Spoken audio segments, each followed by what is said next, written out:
A high-profile research and practice forum, Blockchain, dialogue between business and authorities, was held in Moscow on April 13, 2017.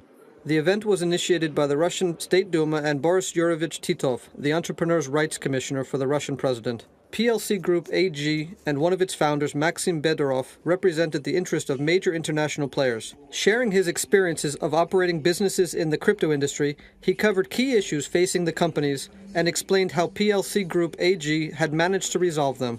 Good afternoon. There is no need to explain to anyone in this audience what Bitcoin stands for. Everybody knows about it, and it is very popular. But in spite of this, there is a feeling that it is something routine. The latest conference on blockchain, held in March of this year in Kiev, revealed the following figures. Only 15% of Bitcoin transactions are effected by private individuals, while professional traders speculating in the market account for the lion's share of 85%. Another interesting figure was also mentioned. About 5 million people across the world physically hold bitcoins. These figures demonstrate that the blockchain technology, the cryptocurrency, and everything related to them continue to be reserved only for a very narrow group of people with specialized knowledge. As a company, we have made it our aim to change the situation. We believe that this technology should be available to every person, regardless of his or her educational background and income. On the road to this objective, we had to address a whole array of legal issues. When we enter a new country, specifically Russia, we line up a group of experts to analyze a legal basis for our company's operations. And here are some issues we have faced. As we have already heard today, what is a Bitcoin? We cannot arrange legal sales of Bitcoins in the territory of the Russian Federation today. For this reason, we had to package our coins in another online product, to which crypto coins are attached as bonuses, so the other online product will be sold. We have faced a very unfriendly banking environment, for most banks view what crypto companies are doing as a kind of soap bubble. So we cannot open a conventional bank account either in Europe or in Russia, specifying transactions in crypto coins as our line of business. This is precisely why we had to get a license from the European Payment Institution, though our business model did not originally provide for such a move. That is, we had to become a mini bank in order to offer our users a certain financial infrastructure. We also had to create our own investment portfolio comprised of two parts: precious metals as well as interest held by other companies. The matter the previous speaker has already identified is crypto exchanges. As of today, this issue has not been resolved in the Russian Federation. We have tried to address the matter by technological means. We have created our own decentralized exchange based on blockchain. We have all the resources for this today, but given the imperfect legal basis, we cannot launch it now. Another issue is payments by crypto coins. Today, you cannot come to a store and pay for goods and services by crypto coins.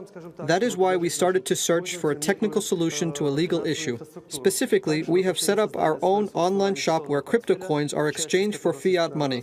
And this is already fiat money that the seller will get for his good or service. There are quite a few questions, but we will focus today on the 7 ones we view as the highest priorities. The taxation issue has not been resolved so far. Security of identification, which is of utmost importance for us, and definitely which laws apply to us as an issuer company. Trying to resolve these legal issues, we were compelled to search for answers in technologies. That is why we do not just keep abreast of technological developments, but we are ahead of them.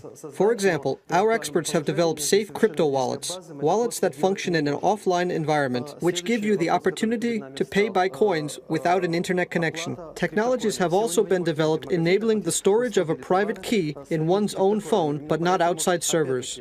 And here is the way we see the crypto industry market today. We need to design a very complex technological infrastructure and a highly complex financial infrastructure in order to comply with legislation. So our message is the following. We compare the crypto industry players with a flock of birds flying over a field looking for a welcoming spot. And the birds will descend where they find such a friendly spot. And this will mean investments, workplaces, a fast-growing industry, and so on.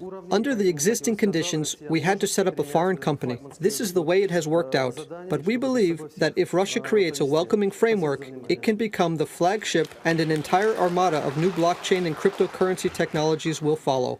Because, as I have already mentioned, we have a rather objective picture of laws in various jurisdictions. All of them are at approximately the same level, and Russia could assume the flagship functions in order to lead everyone. Thank you for your attention. We are a Swiss company situated in the city of Zag, where the business environment is very friendly. We are setting up our daughter companies in Russia, Belarus, Ukraine, and Kazakhstan. We are currently analyzing the legal basis for this. And Russia is of great interest to us, of course. We want to show that one can and should work in Russia. We want to set an example and become such a company. Of course, it would be great if the appropriate legal framework were in place. And then, I believe, other foreign companies will follow suit. Спасибо.